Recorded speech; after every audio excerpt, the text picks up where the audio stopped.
Good afternoon, and welcome to the final day of the spiritual exercise of Ignatius of Loyola. We're going to cover today ascension of Jesus, and you have a few options. Jesus appeared to several people throughout the 40 days that he was with us, with his disciples, and we're going to go through a few of those. So, First Corinthians 15:6, it says he appeared to more than 500 brethren at once. Then First Corinthians 15:7, then he appeared to James. So James, his cousin, disciple. Um, there's also a pious tradition that he appeared to Joseph Arimathea, the owner of the tomb that he was placed in. Um, this read the lives of the saints, but there's nothing really biblical about that. There's also First Corinthians 15:8, where he appeared to St. Paul after his ascension. There's also an Acts version of this, Acts of the Apostles. You can really do Lectio contemplation on either one of those.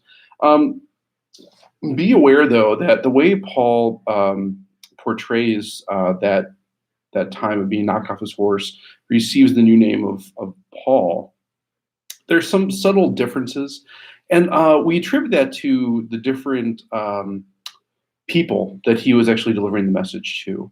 So whether they were pagan or Jewish or Christians, other throughout the diaspora of the world, he kind of would tailor it a bit based on the culture of that area. So, for instance, the travelers that were with him, that's really kind of the crux of the differences, is that in some versions he says, well, the travelers was with me, they heard the voice but didn't see the light. And some other aspects, they say, well, they saw the light, but they didn't hear the voice. And that would kind of depend on, and some they said they both heard the voice and saw the light. So a lot of these depends on which audience Paul is trying to appeal to. Some cultures are more visual, some cultures are more audible, some cultures need more that depth of clarity and detail.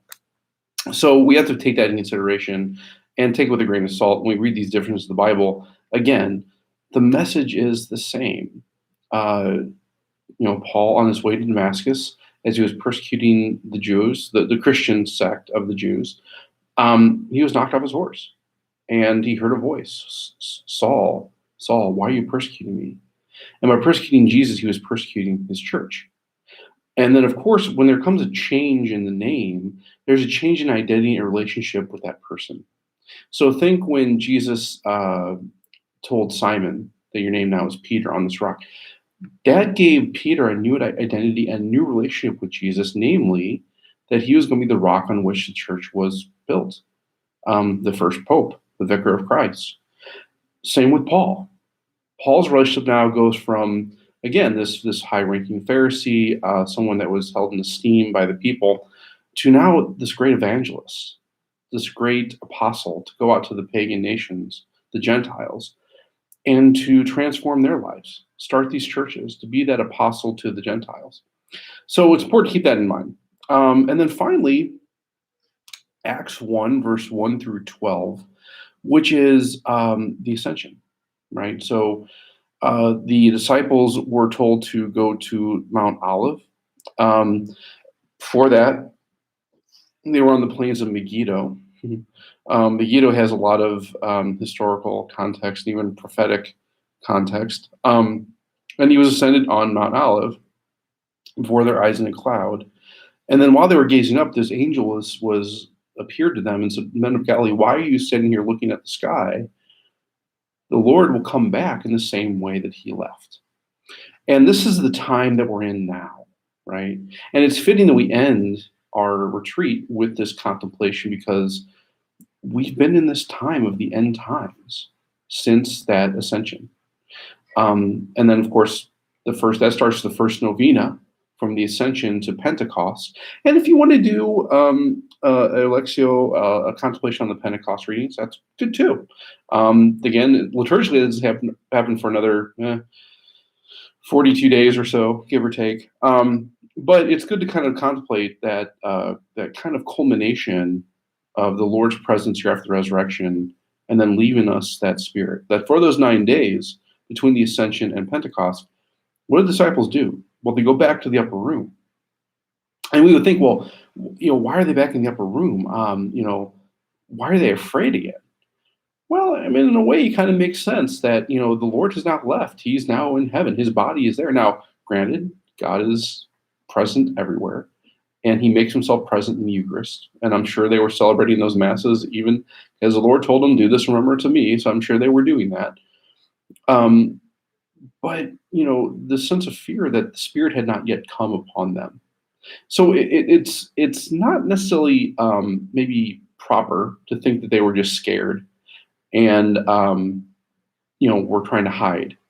Really, what they were doing was praying for that coming of the Spirit. Praying in the upper room for these 9 days, maintaining that novena, this vigil for when the Spirit would come. And the other thing that I realized too is that, based on this prophetic message from the angel, in the early church, they thought it was going to happen pretty soon. After the Ascension and Pentecost, it was only about 20 years later, 30 years later, where the fall of Jerusalem actually occurred. And people at the time thought that was a sign.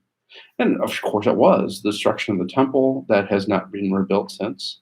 An interesting point that was made, one of our professors, Dr. Feingold, in one of his books, The Jewish People in the Church. It's a great series. He has 4 books.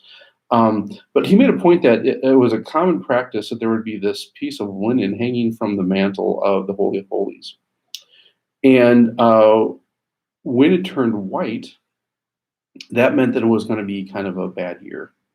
And then when it turned red, it would just start to turn red. That meant the Lord was truly present to the people for that time, during this time of the Passover. And that time of the Passover is indicative of how good of a year they're going to have. And it was red, that means that God was with them. It's going to be a good year. What's fascinating, he made the point that was very fascinating, that since the crucifixion, that piece of linen never turned red again until the destruction of the temple. So for that whole time that the temple existed, is kind of indicates that, hey, the Lord has ascended. But the Spirit is now with the church. It's guiding the church.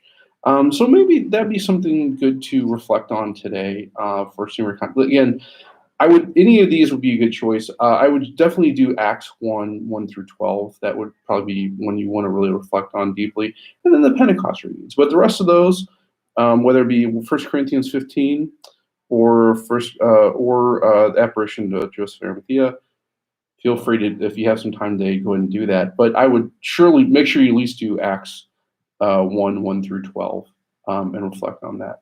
Also, the readings for today. So the reading today is from John 21. It's before the kind of the triune forgiveness of Peter. And again, this kind of happens a week later. It says after Jesus appeared, it was kind of over the course of that time. Jesus kept appearing for them for weeks and days after the resurrection. Good to reflect on that, but if you have time, that'd be great. But also, I really encourage, if you've been following these exercises for the last 2-3 weeks, if you have some fruit to share with everyone in this time of ambiguity, direness, it's good to kind of find some hope. And so if you feel the call, again, this is not obligatory. And if you feel that this is all personal, great, keep it, right? But if you feel some fruit that you can share with maybe other people that may be watching this, or other people that maybe come across it, it'd be good to do. Just share them in the comment section, some of the fruit you've gleaned from it. Again, it doesn't have to be anything personal. And as a matter of fact, I advise it shouldn't be anything personal. But if there's something you want to share with everyone, please do. This comes to an end of the exercises. Also, in the comments, if you have any suggestions, maybe what you might want to see over the next few days, weeks, there's something that maybe you want some help, spiritual guidance on, we can do that. I'm contemplating maybe doing something with the Sermon of Spirits. The Father Gallagher book is very, very good. But we can talk about that, something more theological based or historical based. We can definitely do some research and figure something out. Again, I hope you guys are staying healthy. Hope you're receiving God's blessing, the fruit that God wants to give you in these exercises. And may God bless you and keep you.